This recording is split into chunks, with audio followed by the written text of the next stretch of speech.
morning. 안녕하세요. Let's pray. 기도합시다.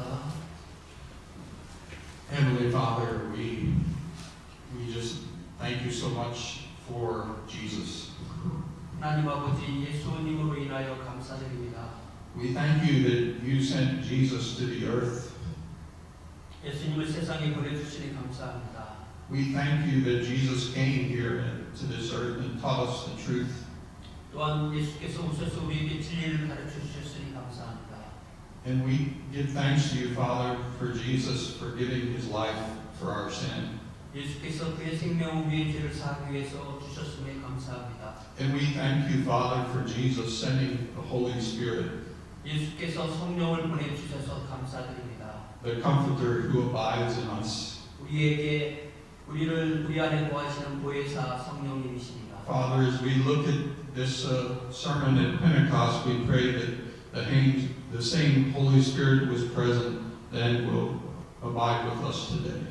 오늘 우리가 오순절 첫 설교를 나눌 때 동일하신 성령께서 오늘 우리와 함께 하시기를 원합니다.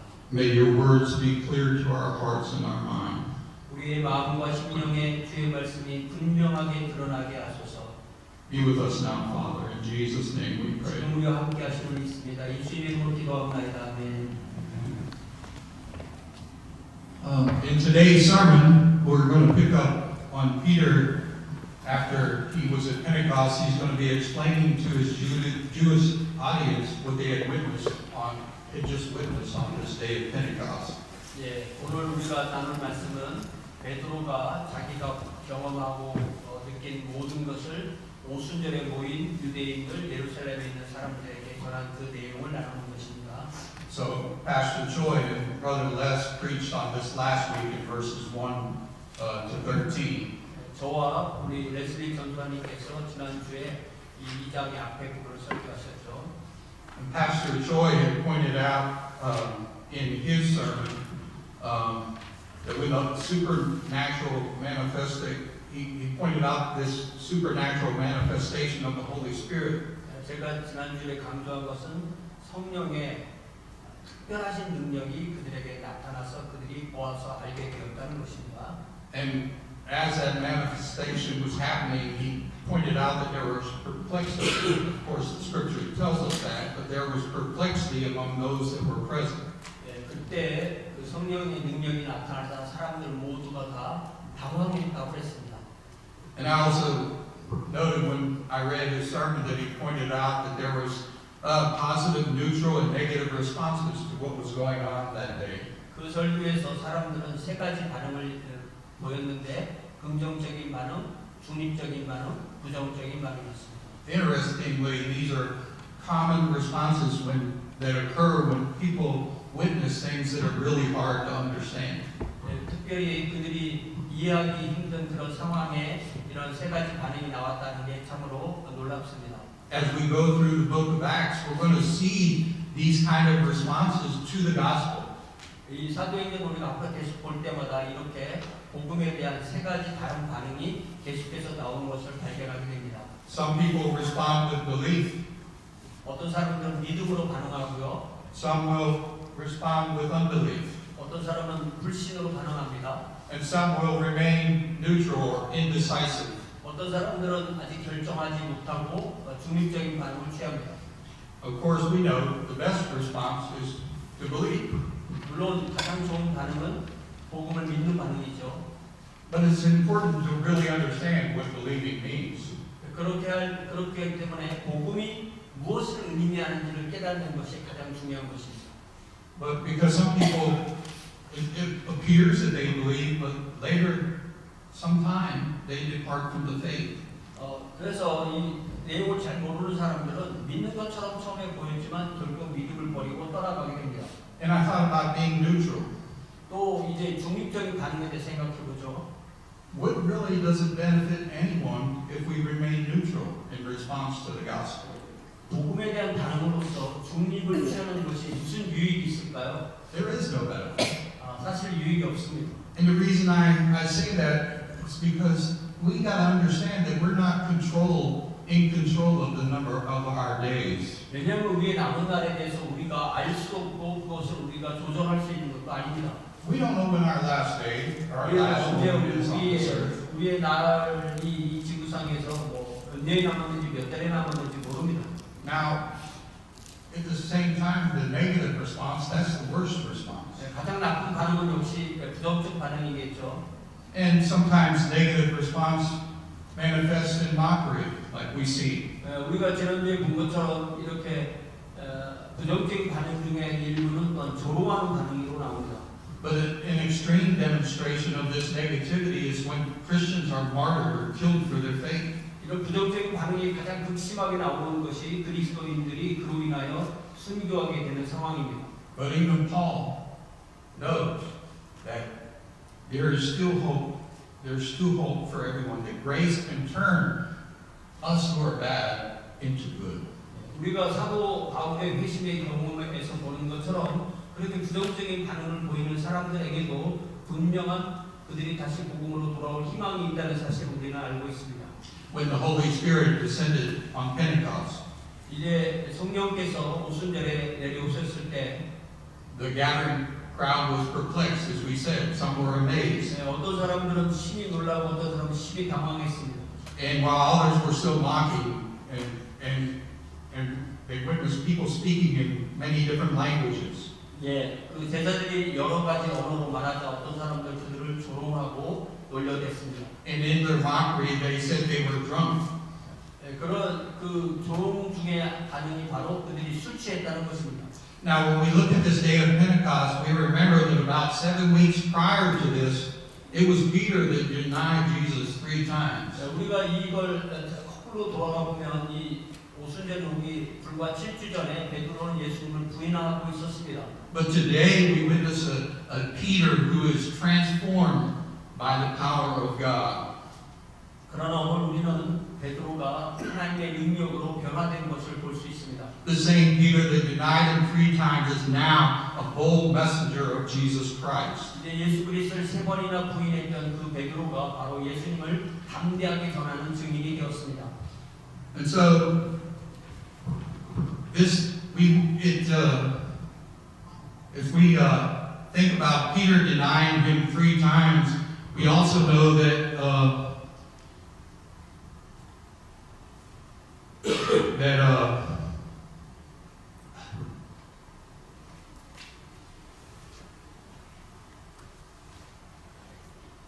as he's preaching, that we're beginning to see how preaching is to be in the church.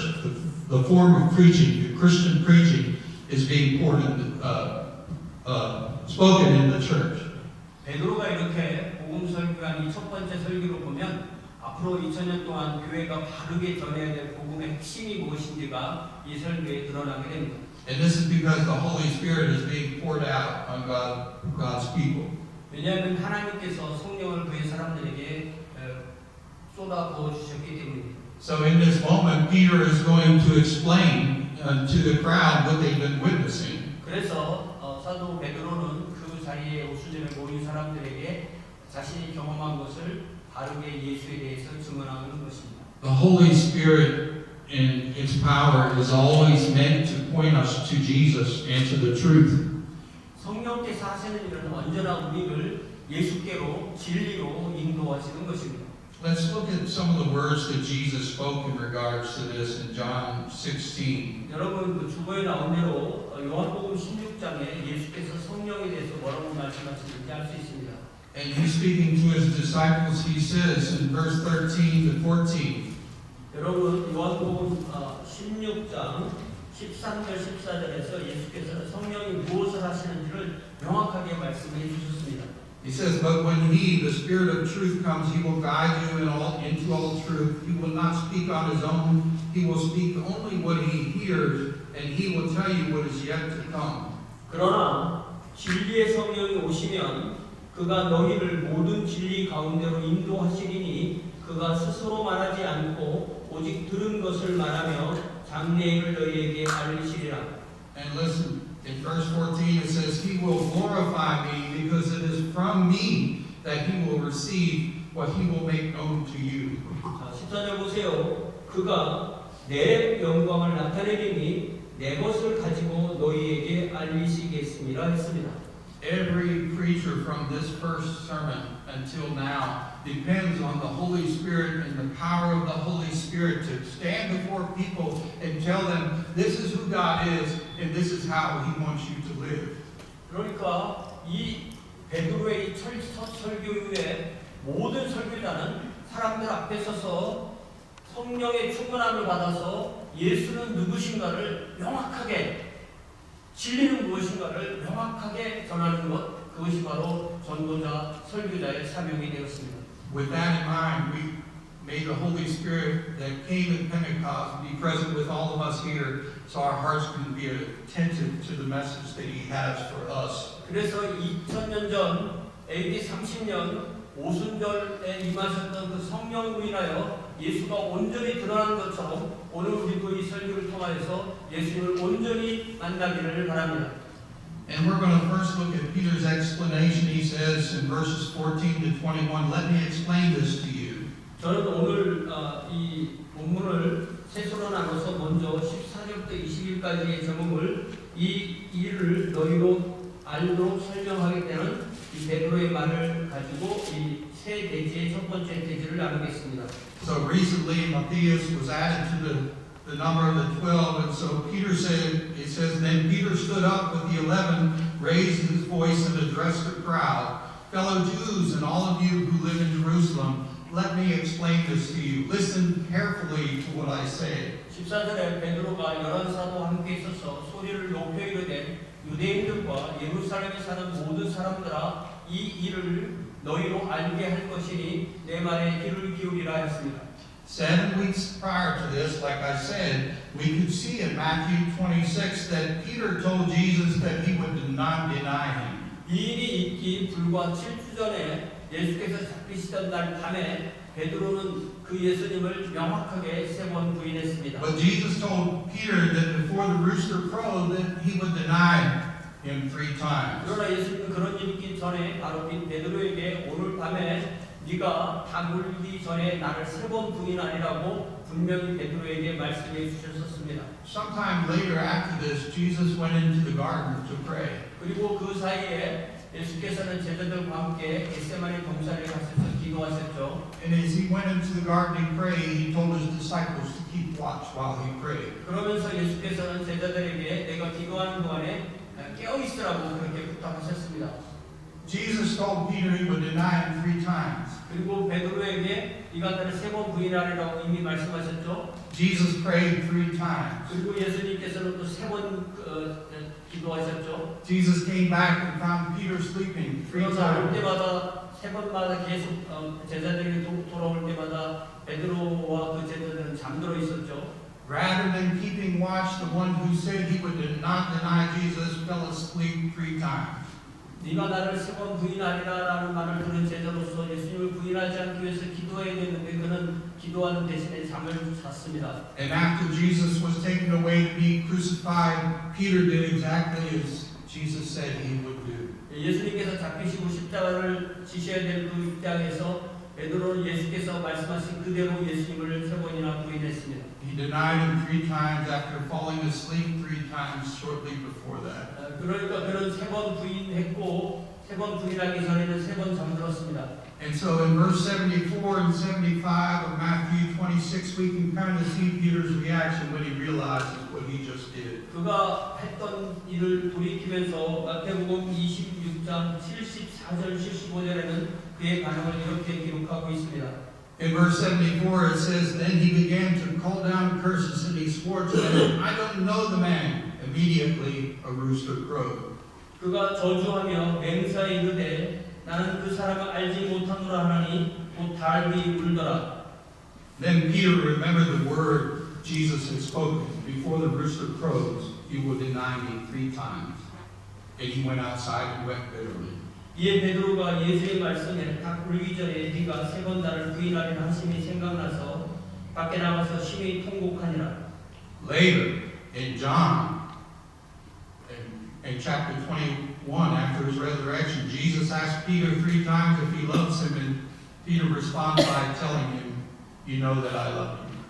나중에 예수께서 부활하시고 난 이후에 요한복음 21장에 보면 예수께서 베드로에게 3번이나 네가 나를 사랑하느냐 물으셨고 베드로는 3번에 대해서 다 주께서 아시나이다 내가 주님을 사랑하는 줄을 주께서 아시나이다라고 고백합니다.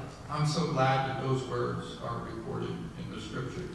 여러분 이 요한복음 21장이 성경에 기록된 것으로 알아서 너무나 기쁩니다. I think that was a key moment of restoration. 이 순간이 바로 for Peter. 베드로에게 있어서 회복의 순간이었기 때문입니다.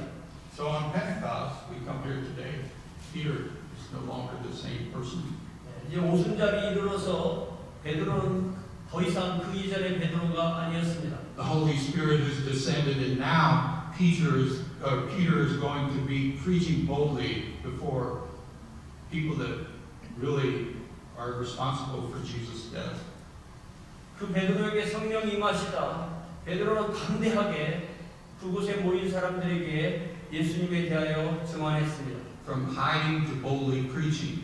이제 숨어 도망다니던 사람이 이제는 담대한 전도자가 되었습니다.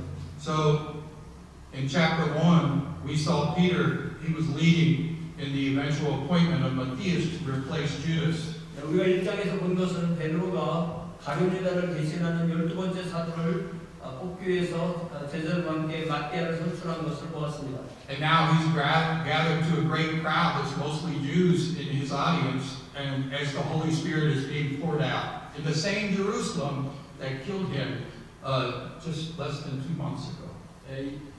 두 달 전쯤에 예수를 십자가 못 박았던 그 동일한 장소인 예루살렘에 그 오순절이었을 때 많은 사람들이 모였고 그때 베드로와 제자들은 예수님을 증언하게 되었습니다. Peter begins to speak in verse 15 of Acts 2. 그래서 베드로의 설교는 사도행전 2장 15절부터 나옵니다. These people are not drunk, as you suppose. It's only 9 in the morning.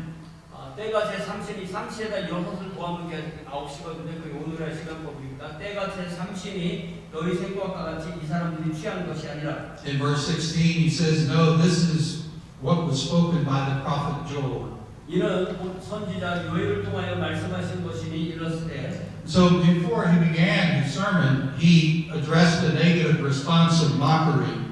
베드로는 설교하기 전에 그 세 반응 중에 특별히 조롱하는 사람들에게 반응하는 말을 먼저 합니다. They were accusing them of drinking new wine. 그들은 말하기를 이 사람들이 무슨 새 술에, 샌빙이 술에 이렇게 취해서 이렇게 헛소리를 하는가 그렇게 조롱했죠. For the sake of the English members that didn't hear Pastor Choi's sermon last week, he pointed out that the wine they mentioned is glucose in Greek. 영어 설교에서는 못 들으셨겠지만 한국어 설교를 할 때 제가 분명히 이들이 새 술이라고 말했던 그 헬라어 단어가 이 포도당이라는 그 글루코스라는 단어와 같다는 것을 제가 얘기해 드렸습니다. Yeah, and I think we're very familiar with the English word glucose. 여러분 요즘 그 당뇨병과 관련해서 이 포도당, 글루코스라는 말을 많이 듣잖아요.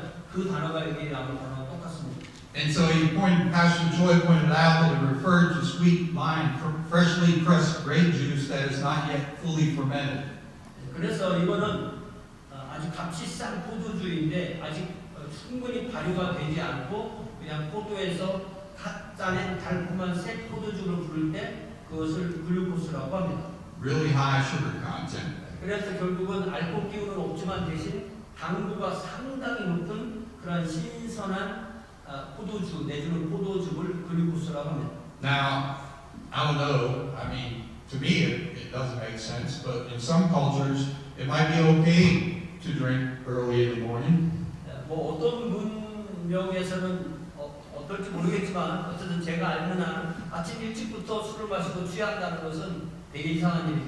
But the accusation they were making was foolish because in the Jewish culture it wasn't really something that was happening. They wouldn't be drinking that early in the morning, and everyone knows it. 그래서 이 사람들이 오전 9시에 술이 취했다는 말을 들었을 때 사도 베드로는 오전 9시에 술 취하는 사람은 없습니다. 이거는 난센스입니다. 여러분의 조롱은 난센스입니다. 이렇게 말하는 거죠. And to suggest somebody was doing that is just an insult at the least. 그러니까 오전 9시에 누구한테 술 취했다고 말하는 것은 일종의 모욕인 것입니다. In the Jewish culture, the early morning hours were devoted to religious time, prayers, and sacrifice. 왜냐하면 그 시간이 바로 아침 예배, 아침 기도 시간인데 예루살렘에서 사람들이 술 취했다는 말을 듣는 거 그 모욕인 거죠.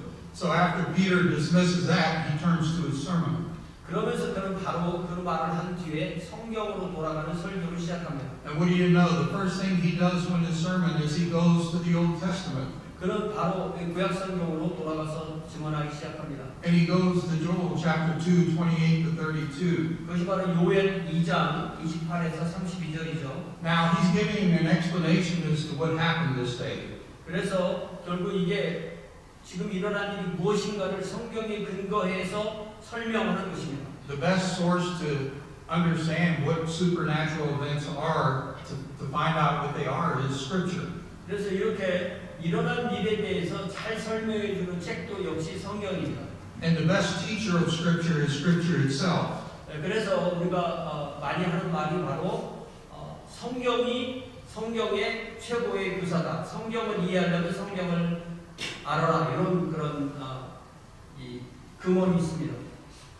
Hermeneutics in theology, it relates to the broad principle or rules of or guidelines for explaining or interpreting Scripture. 그래서 이것을 이제 성경 해석학이라고 하는데요. 성경 해석학이라는 부분은 바로 성경을 어떻게 과학적으로 논리적으로 설명해서 읽고 설명하는가 설명해서 그것을 제시하는 학문을 성경 해석학이라고 합니다. It's interesting with that word hermeneutics that Paul was once called Hermes when he was preaching. 예, 그 사도 바울이 그 아테네 선교를 할 때 그 헤르메스라는 신 이름을 사람들에게 듣게 되는데 이 헤르메스라는 그리스 신에서 이 허메틱스라고 하는 해석학이라는 말이 나오게 됩니다. And so hermeneutics is both the science and an art. 이 해석학도 과학이면서 또한 예술입니다. And so it teaches these broad principles, but it's also an art. 이게 이제 규칙이기 때문에 과학이고요. 또 그것을 규칙을 기계적으로 적용하는 게 아니라 경우에 따라서 능란하게 자유롭게 아주 그 해석자의 그 능력에 의해서 다르게 해석되고 적용되기 때문에 단지 과학이 아니고 과학이면서 예술입니다. Yeah, because we need wisdom on how to know to apply the hermeneutics. 그래서 똑같은 말씀도 어떻게 적용하느냐에 따라서 우리가 달라지기 때문에 반드시 지혜가 필요하고 그래서 아트, 사이언스 앤 아트라고 말하는 것입니다. One of the important rules in hermeneutics is that Scripture interprets Scripture. 그래서 이 해석학의 중대한 원리 중에 하나가 바로 성경이 성경을 해석한다입니다. And that's simply telling us that the best interpreter of Scripture is the Bible itself.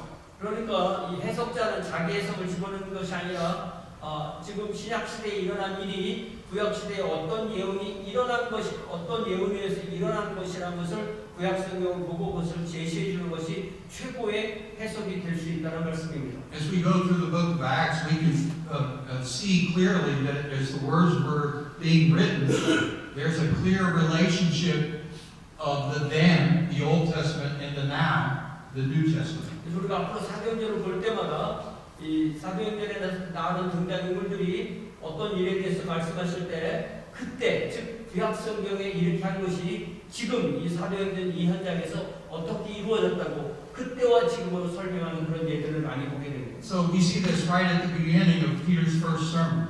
그래서 우리는 이 예수 그리스도를 전하는 복음 설교의 첫 번째 설교인 베드로의 설교의 앞에 부분을 보게 됩니다. And Joel was a very familiar scripture to the Jews. 그리고 요엘은 바로 그 당시 유대인들에게 아주 유명한 예언자였습니다. And so we're going to look at verses 17 to 21, and then we'll do some explanation. 우리 17절부터 21절까지 한번 읽고 제가 설명해 드릴게요. This is taken from Joel. 요엘 말씀에서 인용한 내용이에요.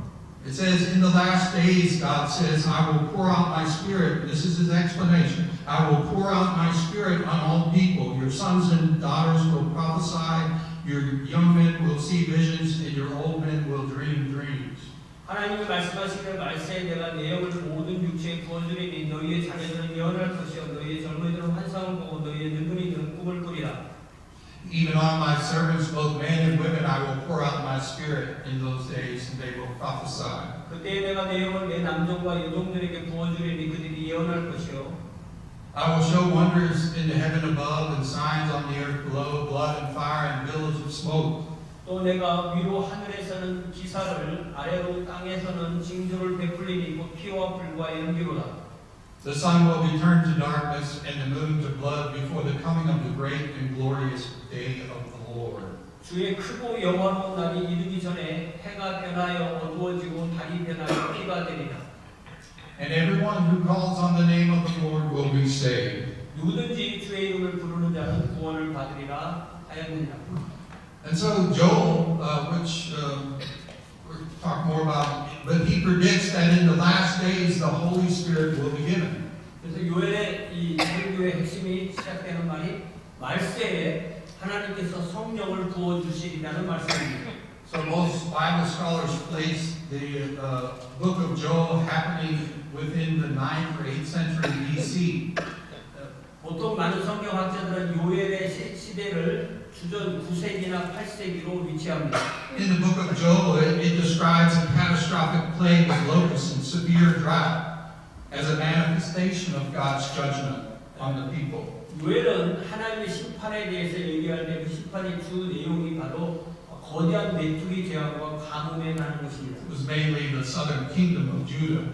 이건 특별히 남한국 유다에 대한 그런 예언 말씀입니다. In chapter 2 of Joel, the day of the Lord is portrayed as a terrifying, imminent day of God's wrath. 그래서 이 요엘은 이 여호와의 날을 선포하는데 그 날에는 바로 여호와의 진노가 임하는 두려운 날, 임박한 심판의 날이라고 말합니다. God calls for repentance and promises restoration. 그래서 그것에 대해서 하나님은 심판을 선포하면서 회복을 촉구하십니다. And if you go to Joel 2:28 and 29, and it, we can parallel it with what Peter is saying, but in verse 28 of Joel 2, it says, "And afterward I will pour out my spirit on all people, and your sons and daughters will prophesy, your old men will dream dreams and visions." 그래서 이 요엘로 가서 거기를 읽어보면 이렇게 되어 있습니다. 28절에 그 후에 내가 내 영을 만민에게 부어주리니 너희 자녀들이 장래일을 말할 것이며 너희 늙은이는 꿈을 꾸며 너희 젊은이는 이상을 볼 것이며 your young men will see visions. 너희 젊은이는 이상을 볼 것이며 Even on my servants, both in verse 29, even on my servants, both men and women, I will pour out my spirit in those days. 29절에 그때 내가 또 내 영을 남종과 여종에게 부어줄 것이며. So as Peter is preaching, he's telling his Jewish audience that what Joel spoke of around 800 years prior is happening right now. 그러니까 사도 베드로는 자기 청중에게 800년 전에 요엘을 통하여서 하나님께서 약속해 주신 그 성령이 지금 임하셨다고 그렇게 선포하는 것입니다. As we read the Bible, we always think that some things are then, some things are now, and some things are not yet. 그래서 성경은 항상 그때가 이제 지금 이루어졌고 어떤 것은 아직 안 이루어졌다 이렇게 우리가 성경을 읽으면서 파악하게 됩니다. But Peter was saying what he spoke of then is happening right in this moment. 그래서 베드로는 800년 전에 요엘이 말씀하셨던 그 내용이 이제 여러분이 오늘 보는 이 순간에 드러난 거라고 예언대로 된 거라고 그렇게 선포한 것입니다. We read just in Acts 1:8, 2 weeks prior to Peter speaking before Pentecost, that Jesus told them, "But you will receive power when the Holy Spirit comes on you, and you will be my witnesses in Jerusalem and in all Judea and Samaria and to the ends of the earth." 그러니까 베드로가 오늘 오순절에 이렇게 설교하기 불과 한 열흘 전쯤에 예수께서는 사도행전 1장 8절에 오직 성령이 임하시니 성령이 임하면 너희가 권능을 받고 내 증인이 되어서 예루살렘과 온 유대와 사마리아 땅까지 이르러서 증언하게 된다고 하셨습니다. It's beginning right now in Jerusalem. 이제 그 예수님의 그 예언대로 예수님이 불과 열흘 전에 하신 그 말씀이 이제 이루어지는 것입니다. And so we remember the sound of the mighty rushing wind, 그래서 아주 그 강한 바람 소리가 들렸다고 그랬죠. the tongues of fire that appeared to be fire. 그리고 혀에 불의 혀가 갈라지는 것처럼 각 사람에게 임했다고 그랬죠. And we saw people speaking in tongues from more than 15 different regions. 그래서 이 120명의 제자들이 15곳 이상에서 온 사람들의 그 토착어로 말하는 것을 그들이 보았다고 했습니다. Peter's explaining that this is a fulfillment of prophecy, and he knows himself that what Jesus told him less than 2 weeks ago. It's fulfilled. 그래서 바로 이 2주 전에 예수께서 말씀하셨던 그 내용이 이제 이루어진 것을 베드로는 직접 체험하고 그것을 선포하는 것입니다. And so it's important to note that Joel said this would occur in the last days. 요엘은 이 말을 하면서 말세가 되는 이 일이 일어났다고 했기 때문에 2000년 전 오순절 그날이 바로 말세가 시작된 것을 우리는 알 수 있습니다. So it's clear that this event acknowledges from that time forth.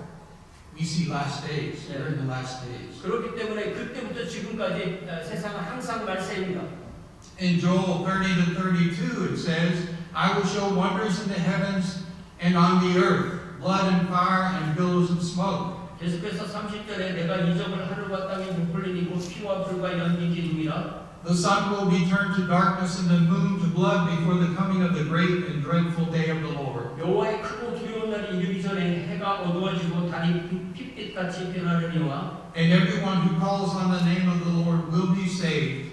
For on Mount Zion and in Jerusalem there will be deliverance, as the Lord has said, even among the survivors whom the Lord calls. 누구든지 여호와의 이름을 부르는 자는 구원을 얻으리니 이는 나 여호와의 말대로 시온산과 예루살렘에서 피할 자가 있을 것이며 남은 자 중에 나 여호와의 부름을 받을 자가 있을 것임이니라. Joel is continuing to give prophetic words for events in the last days. 그러니까 요엘은 계속해서 말세의 날에 어떤 일이 있을까를 요엘에서 선포한 것입니다. So we think of the time from the time of Pentecost until now, it's still the last days. 그렇기 때문에 AD 30년 오순절 때부터 지금 2026년까지 항상 말세인 것입니다. And events of the last days will manifest at different periods.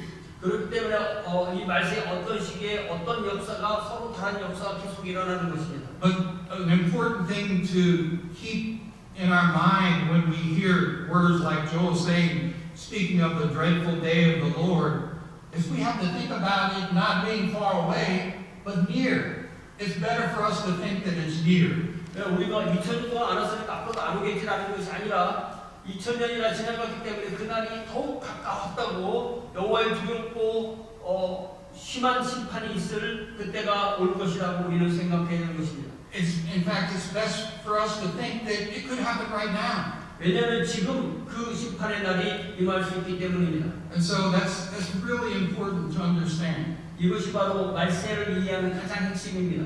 And since Joel describes it as dreadful, we know that it's not going to be a good day for some people.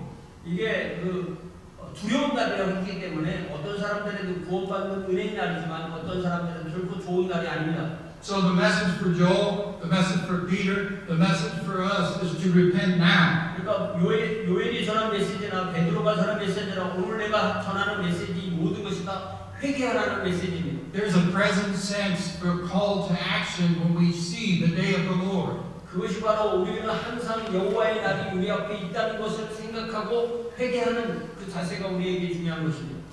And so I think that's so important for us to understand. 이것이 바로 우리가 오늘 깨달아야 될 핵심 주제입니다. That's why I said earlier that a neutral response to the gospel, an indecisive response, is really not a good one either. 그래서 이런 말씀을 듣고도 그냥 중립적 반응을 보이는 것이 얼마나 복음에 대한 그 비참한 반응입니까?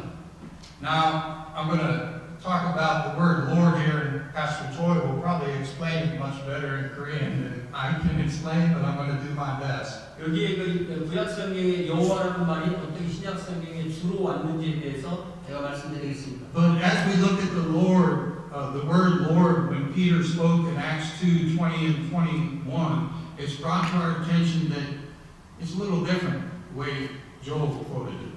베드로는 주 이렇게 말을 했지만 요엘로 가면은 그 주라는 단어가 아니고 여호와라는 단어입니다. So Joel quoted Lord 그래서 요엘은 우리가 베드로 사도행 2장에 보면 주라는 말이 있는데 그 말을 가서 요엘을 가보면 여호와, 이것이 이제 영어 스펠로 말하면 그 자음만 말하면 YH, WH, 야훼가 됩니다. And I'm talking about in Joel 2:31 and 32. 이게 바로 요엘 2장 31절, 32절에 나온 여호와라는 단어이고 우리 성경에 여호라고 되어 있죠. As I was looking in my copy of the Greek New Testament, it has a different form. 제가 제 신약 헬라어 성경을 보면 이것이 이제 헬라어니까 다른 단어겠죠. And so we see in my Greek New Testament it had kuriou.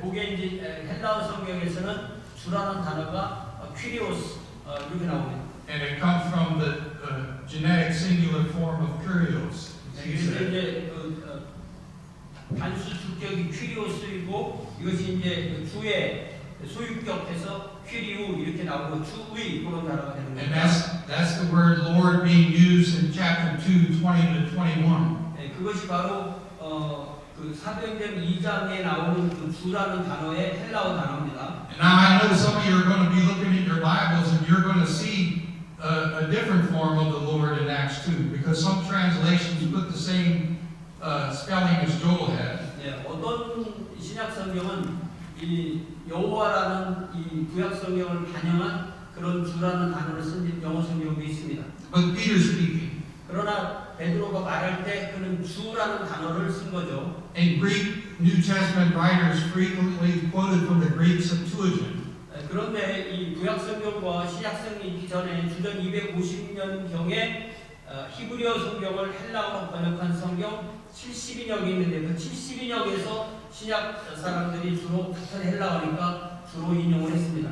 And so that was the Greek translation of the Old Testament. 이게 구약 히브리어 성경을 그리스로 번역한 성경을 70인역 성경이라고 합니다. Supposedly it was written between the mid-3rd century and the early 2nd century BC. 여기에서 주전 한 300년에서 250년 경에 알렉산드리아에서 번역된 성경입니다. But Jewish tradition and reverence for God, it opposed them to vocalize the name Yahweh in public speech. 이게 배경으로 보면요, 왜 이런 여호와라는 이름을 헬라어로 번역할 때 주라고 했냐면 이스라엘 사람들이 히브리어로 여호와라는 단어를 보면 발음을 하지 않고 여호와라는 단어가 딱 나오면 그 단어를 나의 주님 이렇게 읽었어요. 그래서 번역할 때 그 경향이 나타나게 된 겁니다. So by the time the Greek Septuagint was made, the kurios form of the Lord was being used. 그래서 주전 250년경에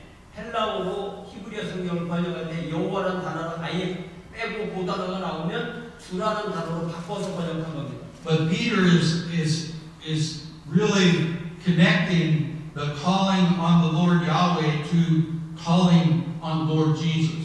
그런데 베드로가 설교를 할 때는 구약 성경에 여호와의 이름을 부르면 구원을 받으리라는 그 말씀을 여기서는 주의 이름을 부르는 자가 구원을 받으리라고 하면서 그 주를 여호와가 아닌 예수로 연결한 것이 베드로의 설교의 핵심입니다. And that's clear because in chapter 2 verse 36 he says this Jesus. 왜냐하면 그 주님이라는 단어를 구약성에서 여호와로 했던 주님을 신약성에서 예수에 연결했다는 그 증거가 바로 이 예수는이라는 말에 31절에 나옵니다. So Peter's making clear what Joel said 800 years ago then is happening right now and Jesus is the Lord.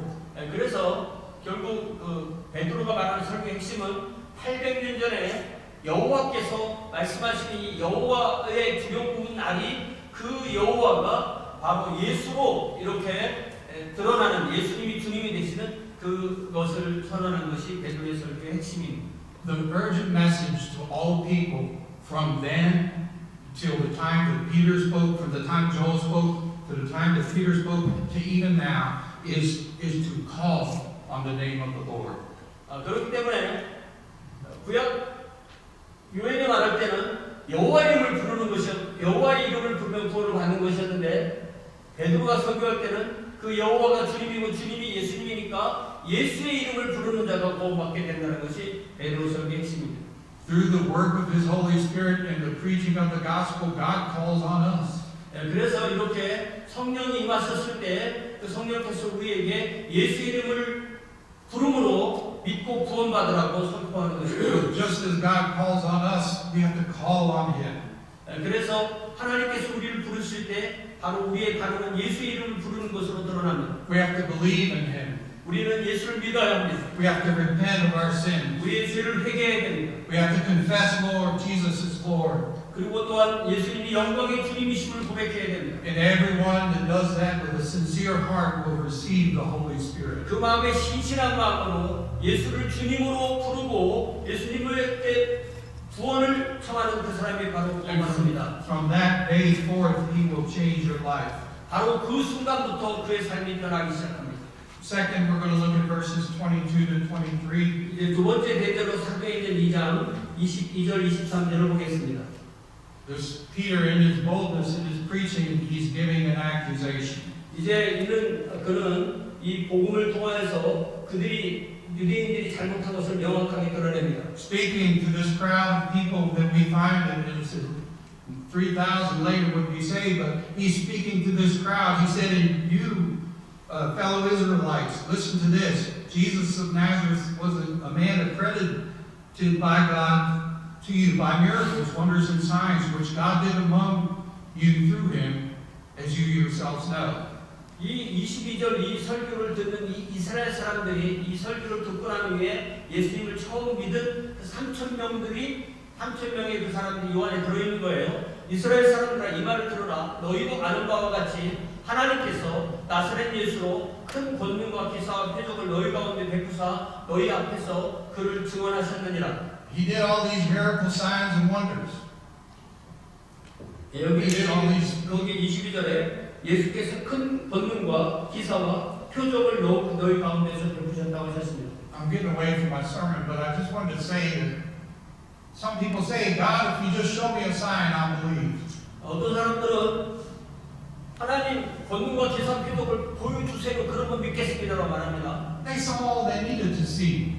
그들은 그걸 봐야 된다고 말하죠. And in their history, they see God like none of us would ever see Him. 그러나 하나님께서 이미 이 말씀에 의해서 명확한 것을 보여주셨습니다. But they're being called to repentance now. 그렇기 때문에 우리가 할 일은 바로 이 말씀을 듣고 회개하는 것입니다. Jesus has turned the audience away, not to, instead of focusing on the Holy Spirit, just as the Holy Spirit wants them to do, He's pointing them to Jesus. 우리가 어떤 사람들은 성령에 집중하는데 성령에 집중할 것이 아니라 성령께서 포인트아웃 하시는 성령께서 가리키시는 예수님을 집중하고 예수님을 믿어야 구원받습니다. And I don't know what Peter's thoughts were when he said what he said, but I think he meant something by it when he said not just Jesus, but he said Jesus of Nazareth. 이 베드로가 구체적으로 무슨 생각을 하고 그랬는지 모르지만 베드로는 그냥 예수라고 하지 않고 나사렛 예수라고 나사렛을 특정해서 말하고 있습니다. Because we remember one time when Nathanael was told by Philip that the one who Moses and the prophets spoke of, he had come, he said Jesus of Nazareth. 우리가 기억하듯이 빌립이 일찍이 예수님을 만나고 자기 친구 나다나엘에게 예수를 이렇게 소개할 때 나다나엘이 나사렛에서 무슨 좋은 그런 일이 그런 사람이 나올 수 있겠어? 했던 곳이 바로 나사렛입니다. Yes, and so as he said, the response to Nathanael was like, Nazareth? Can anything good come from Nazareth? 네, 나사렛에서는 뭐 좋은 것이 나올 수가 없는 곳이야 라고 나다나엘이 얘기했을 정도로 나사렛은 아무런 사람들이 주목하지 않는 곳이었습니다. So Philip told Nathanael about Jesus of Nazareth, and Nathanael's response was like, "Has anything ever good come from there?" Yeah. And so, but that was a typical view of how the Jewish people felt about Nazareth. 그래서 그 당시에 유대인들은 나사렛 하면은 아무런 기대를 갖지 않는 곳이었습니다. As far as I can see, that Nazareth is not mentioned anywhere in the New Old Testament. 사실 구약 성경을 열어보면 나사렛이라는 것이 한 번도 나오지 않습니다. It was a place that nobody really cared about. 그런 아무도 주목하지 않은 지역인 거죠. We could say Nowhereville. Forget it. Don't worry about it. 아무도 쳐다보지 않는 곳 이런 말이에요. So Peter used Jesus in association with this overlooked place.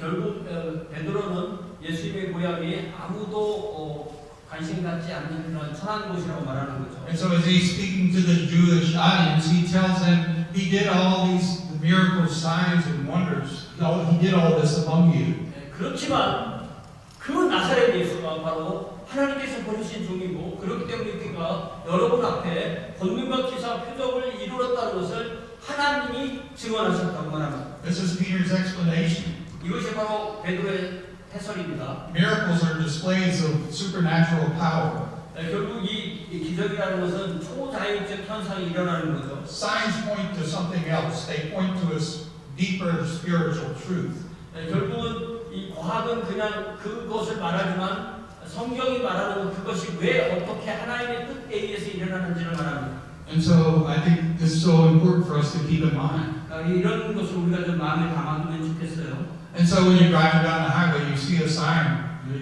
It's the sign that points you to where you have to go.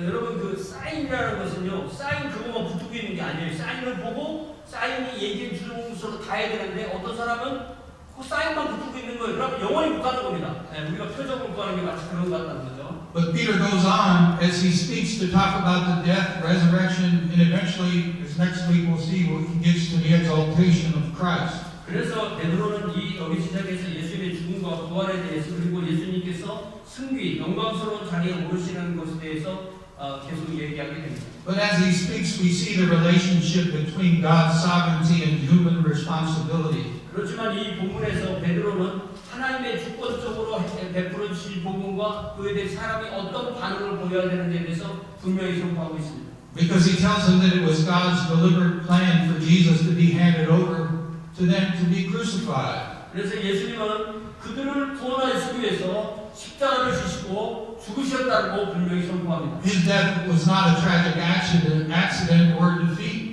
그렇지만 예수님께서 죽으셔서 어떤 비참한 사고도 아니고 어떤 그러한 비참한 죽음도 아닌 것입니다. But it was a predetermined sovereign act of God. 그러나 하나님께서 정하신 하나님의 주권적 행동으로 예수께서 십자가를 지셨습니다. And at the same time, it doesn't excuse the human element, the human responsibility. 그렇지만 하나님이 하나만 되고 우리가 있기 때문에 우리는 아무 책임 없어요라고 그렇게 인간의 책임을 면제하는 것이 아닙니다. That's why Peter was accusing them. 그렇기 때문에 그들이 이 22절에서 너희들이 이러한 나쁜 일을 했다는 것을 명확하게 선포합니다. So Peter, speaking by the power of the Holy Spirit, directly holds the Jewish audience, along with the lawless men, which would be the Romans, responsible for the murder of Jesus. 23절 보여주세요. 23절에 보니까 베드로가 뭐라고 하냐면 그가 하나님께서 정해진 뜻과 미리 하신 대로 되었거늘 너희가 복 없는 자들 로마 사람들의 손을 빌려서 못 박아 죽였다고. So he said, you joined with the help of wickedness. And when we join with wickedness, it kind of makes us the same. 그들이 바로 이렇게 복 없는 자들, 사악한 자들과 이렇게 합력해서 나쁜 일을 했다는데 바로 이게 나쁜 일을 하는 사람들의 특징입니다. You put him to death. 너희들이 그를 십자가에 못 박아 죽였다고 했습니다. You nailed him to the cross. 그를 너희들이 바로 십자가에 못 박아 죽였다고 했습니다. Those were piercing words for that audience. 그것이 바로 자기들이 6월절에 예수를 십자가에 못 박으라고 말했던 사람들이 그 사람들이기 때문에 그들이 이 말을 듣고 가슴에 찔림을 받은 것입니다. What if I were to say to everyone in here, including me, you killed Jesus? 그래서 이곳에 있는 우리 모두도 저를 포함해서 그들이 죽였어요라고 하지 않고 내가 바로 예수를 죽인 장본인이라고 그렇게 고백하는 것입니다. You nailed him to the cross. 내가 바로 예수를 십자가에 못 박았습니다. That would be piercing. 그것이 바로 예수님이 십자가에 못 박힌 이야기입니다. But we do have a responsibility. 그 예수님을 십자가에 못 박은 책임이 나에게 있습니다. And so, Jesus was died for our sins. 예수님께서는 우리의 죄를 위해서 죽으셨습니다. Later in Acts 3:15, Peter refers to Jesus as the author of life.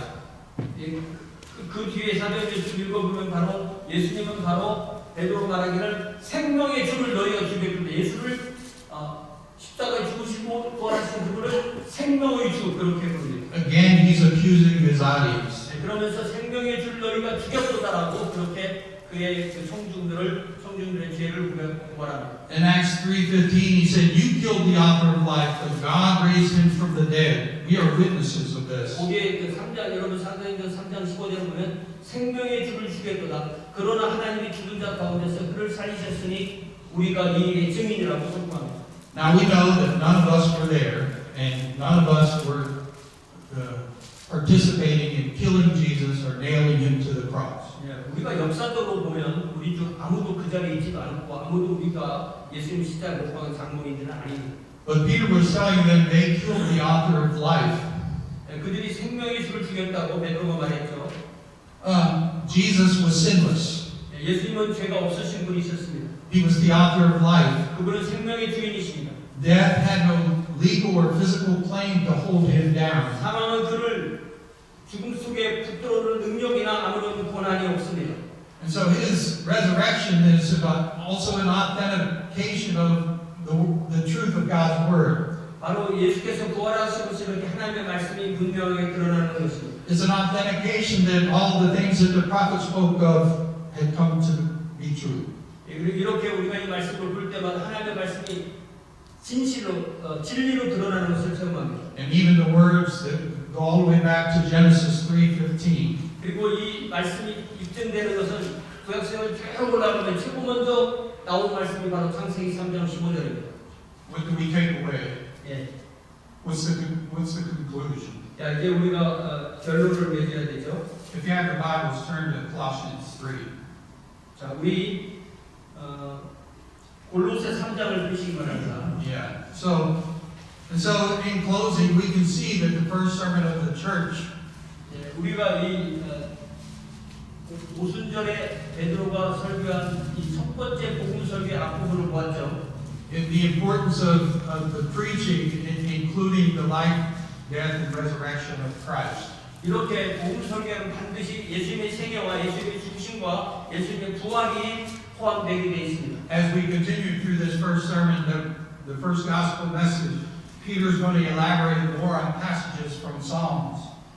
다음 주일에 우리가 볼 것은 베드로의 이 첫 번째 복음 설교 뒷부분인데 베드로는 거기에서 시편 16편을 인용하면서 설교합니다. And using when he takes out of those words in the Old Testament, he's going to preach about the resurrection and the exaltation of Jesus Christ the Lord. 그곳에서 확실히 강조하는 내용은 예수님의 부활과 승천입니다. The Holy Spirit was poured out in the church at Pentecost and has been dwelling in believers from that point on until right here, right now. 성령께서는 AD 30년 오순절에 처음으로 신자들에게 부어주셨고 신자 각자와에게 함께하시며 그 성령께서 오늘도 지금 이 자리에서도 모든 우리 신자 한 사람 한 사람의 마음속에 함께 거하십니다. Joel talked about a dreadful day of the Lord. 요엘은 여호와의 크고 두려운 날이 온다고 말씀했습니다. I want to remind you that you have to think of that as being near, not far away. 여러분 제발 그 날이 아직 많이 남았다고 생각하지 말고 임박했다고 생각하십시오. Just as I think Peter wanted his listeners to understand. 그것이 바로 베드로의 설교를 들은 사람들의 다른 반응입니다. And so the time to draw near to God is we can't be negative or neutral. We have to make a decision. 우리는 이 베드로의 설교를 듣고 나서 거부하는 반응이나 중립 반응이 아니라 이 자리에서 마음의 결단을 내리고 예수님께 죄를 회개하고 예수를 믿어야 합니다. You're going to see that response as we go through the books of Acts. Some will believe, some won't believe, some will not, some will just remain undecided. 이 사도들 앞으로 계속 볼 때마다 반드시 이 세 가지 반응이 항상 같이 나오는데 어떤 사람 믿고, 어떤 사람 안 믿고, 어떤 사람은 그냥 중립적 태도를 취하는 것입니다. The day of the Lord is near. 그렇지만 여호와의 크고 두려운 날이 가까웠습니다. That should be enough to tell you now is the time. 예, 그것이 바로 지금이 바로 그때라는 것입니다. Now let's close looking at. Let's just go to Colossians 3. 이제 여러분 골로새서 3장 1절부터 4절까지 말씀 보고 기도하겠습니다. And as we look at starting in verse 3, it says, "Since then," this is a message for us. This is the best response we can have. "Since then you have been raised with Christ. Set your heart on things above where Christ is, seated at the right hand of God." 이게 이제 우리가 예수님을 믿은 사람들이 어떻게 살아야 되는가의 말씀인데요. 1절에 그러므로 너희가 그리스도와 함께 다시 살심을 받았으면 위의 것을 찾으라. 거기는 그리스도께서 하나님 우편에 앉아 계시느니라. Set your minds on things above, not on earthly things. 위의 것을 생각하고 땅의 것을 생각하지 말라. For you died, and your life is now hidden with Christ in God. 이는 너희가 죽었고 너희 생명이 그리스도와 함께 하나님 안에 감춰졌습니다. When Christ, who is your life, appears, then you also appear with him in glory. 우리 생명이신 그리스도께서 나타나실 때 너희도 그와 함께 영광 중에 나타나리라. Let's pray. 기도합시다.